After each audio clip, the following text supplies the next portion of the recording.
Hello,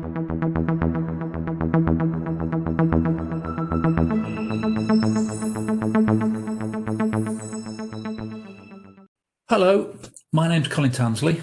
I'm the MD of the Intellect Group, and I'm going to talk to you today about cyber risk and solutions for your business.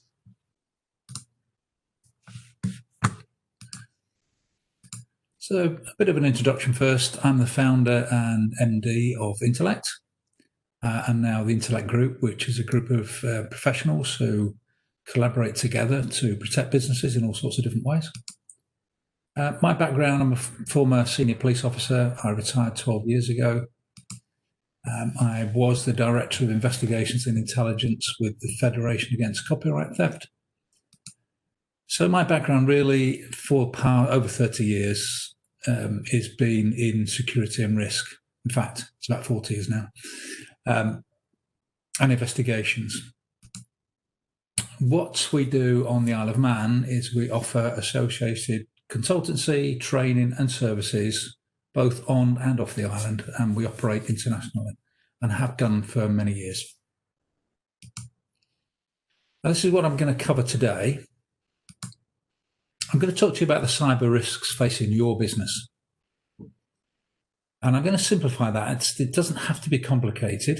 I'm going to sort of dumb this right down to make it hopefully understandable. And in a way that demystifies some of the wording and the terms used by certain individuals around this particular subject, because the bottom line is we live in a data-driven world. It's really important we understand these issues, and it really doesn't have to be complicated. We use these devices every single day of our lives now in our business. But what is often left behind is the security side of things. So we're going to focus in on that. But importantly, we're going to look at how you can protect your business. Because there is a risk of not dealing with them. And we're going to talk a little bit about the risk you face if you don't sort of deal with this sort of stuff. And then the most important thing is how to lower those risks without breaking the bank. Because, again, it doesn't have to be expensive. If you're running a small to medium enterprise, there's some very simple things you can do to make your business and your data much safer. Now, the threat is real. Please don't ignore this. Almost half of businesses report having a cybersecurity breach or an attack in the last 12 months. And that is from this year, 2020, from the Department for Digital Culture, Media and Sport in the UK. So nearly half of us are having these sorts of issues. So it's out there. It's something we should not ignore. I recently used a LinkedIn poll, which is a platform we use quite a lot. And I asked a question about what do you think is your biggest problem in the wake of COVID? Because we know the effects that has had on many, many businesses. So the question was, in terms of your business data, what do you consider to be the biggest risk to your survival? And that is really crucial right now. You've got to get through this and survive. And if you don't address the issue of your cyber, then you're leaving effectively the door open to your business. And the results there speak for themselves, don't they? That the biggest risk is a cyber crime or an attack. 64% of people are worried about that. Then if you don't address that side of thing, the other risk is, you run the risk of a breach of the General Data Protection Regulation and Data Protection Act. There are obviously things like non-technical data breaches where you may steal data from your company as well. Industrial espionage, less of a worry, but let's say cybercrime, big issue for people. So you're really taking a gamble if you don't deal with this. And there is a body of thought, and certainly I see this all the time because we do lots of training with organisations, that it's a case of people wait until this thing happens and then they try and deal with it. So it's that old adage about, bolting the door once the whole horse has gone. So some of the costs of ignoring these sorts of risks. Huge one is your customer trust and retention. If your customers think that you are not taking care of their personal data, they're going to vote with their feet. And we see this with a number of big corporations of late where people have said, well, you're not going to take care of my stuff, I will find somebody that does. So I think there's a huge bonus for businesses being quite vocal about the fact they're taking care of people's data and taking it seriously. Disruption and downtime. If you suffer a cyber attack or a data breach, you are going to be down and not able to operate for some time, and that may vary depending on the severity of the attack or what's actually happened. But you may lose access to your devices, you may lose access to your network. If you cannot communicate during that time, then your business is going to suffer. Fines and sanctions. If you breach the regulations such as data protection, there's every likelihood that you will be fined. Or you could be sanctioned in such a way that you can't operate until such time as you fix the leak or whatever it is that's caused it. So it's important to sort of plan ahead and prepare for this sort of thing. Don't get caught out with a fine. They are quite swingy. So you could lose business. People, as I said, may go elsewhere. If they can't get hold of you and they want somebody urgently, depending on what service you're in, they could go somewhere else. But massively reputational damage. People get remembered for when they do not take this sort of thing seriously. They suffer a data breach and their customers say vote with their feet. They talk on social media. Word soon gets around, and there are certain companies and organizations that will always be remembered for data breaches, particularly the preventable ones. So the consequences. The most popular type of category of fine from the UK Information Commission's Office, if you look on their website, is insufficient technical and organisational measures to ensure information security. Now that says it all.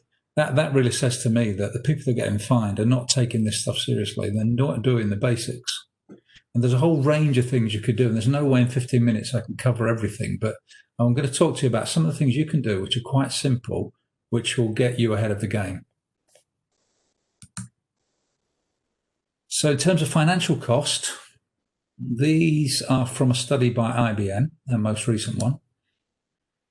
It's quite an American study, but every record will cost $150. So every record you lose, the average cost is $150.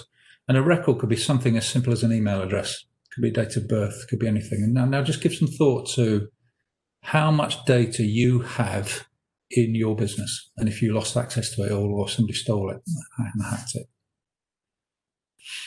And the average time to identify and contain the breach is 280 days. 280 days. That is a considerable amount of time, nearly a year. So hackers can sit on your system and you may not ever know they're there, and they could be stealing data from under your nose virtually. But the most common type of, I've used the term vectors, it's the way they're going to get to your business. And predominantly the two ways in, the most common ones, and not the only ones, but the most common ones for your business will be email and increasingly people using mobile phones or smartphones, because a smartphone is a device. It will have email on it, it'll have text messages. So things like phishing emails are the biggest threat. They are so easy for hackers to sort of put together, and they throw them out in their thousands. And all it takes is a member of staff or yourself to click on something without thinking. You introduce something into your system. And that could mean a ransomware attack. It could mean you introduce some malicious software into your system which spies on what you do. And simply clicking on a malicious link in a text message will have the same effect. So your email, as many of you will know, your email is accessed through smartphones. So you introduce that malicious software in through your phone. So they're the most popular ones. Of course, there are others. So just want to think for a minute. So let's say you lose access to your customer data for 24 hours. What is that going to mean to you and your business? And this is really important to think about. And it's only when you start thinking like this that it makes you think about, okay, I really need to do something about this. If you're not thinking about cybersecurity now, hopefully you will be doing after this short presentation. Some of the issues for SMEs, and I hear this a lot, and understandably so, One of the biggest ones is budget constraints. People think this is really, really expensive. It doesn't have to be. As I said, I'm going to show you some very simple things that you can do to protect your business. A lack of knowledge. There's a lack of understanding about what cyber is. Sometimes it's overcomplicated by certain companies and individuals. It doesn't have to be. And really, it's about not being prepared or not planning for the worst. So we had an instance on the Isle of Man last week where we lost 2 days of internet. There was an outage, so we were not able to connect. So effectively, businesses lost access to their digital world. So you have to have a backup plan. If you lose access to your office or you lose access to your systems, what are you going to do? How are you going to operate? So as I said, it doesn't have to be complicated or costly. And these are just some things you can do to make your life easier and your business safer. Two-factor authentication. You may hear this referred to as multi-factor authentication. Effectively, it's an additional check to say it's you logging into your systems. So I'm on my computer at the moment. When I log into my email, the device asks me to put in a 6-figure code from another device, which is my smartphone. So I open up the authenticator, I type in the 6-figure code into the browser, and I'm allowed in. So basically what it's saying is we just want to verify it's you that's actually got control over that. So two-factor authentication is one of the best ways of ensuring that you've got safety and security. It's just an additional layer. Think of it as like a double lock on your doors, effectively. Now, you can get this for free. Google, Authy, and Microsoft and others all have free apps for this sort of thing. All you've got to do is go to the App Store, put in Authenticator, and you can download it. And most systems, you scan the barcode, and it's on the actual application itself in the browser, and it sets up very, very easy. It's dead easy to do. Very simple, highly recommended. Secondly, make sure you have a backup of your data. If you have backup, well, effectively you should have a backup of a backup, really, that will help you recover from a ransomware attack. So you should have something going on all the time that backs up your data. Even if you do this once a day if you're a small business, onto a drive that's detachable from the back of your system, that you plug it in and you save your important files. Again, it's like having a copy of everything. Now, why would you not do that? Use a password manager. It's very, very difficult to remember passwords. It's not the easiest way. And a password manager, and these are just some of them, there are plenty, will remember your password for you. It's encrypted, it's in the cloud. All you have to do most of the time is remember a long and strong password which unlocks your vault. You can also double lock that with two-factor authentication.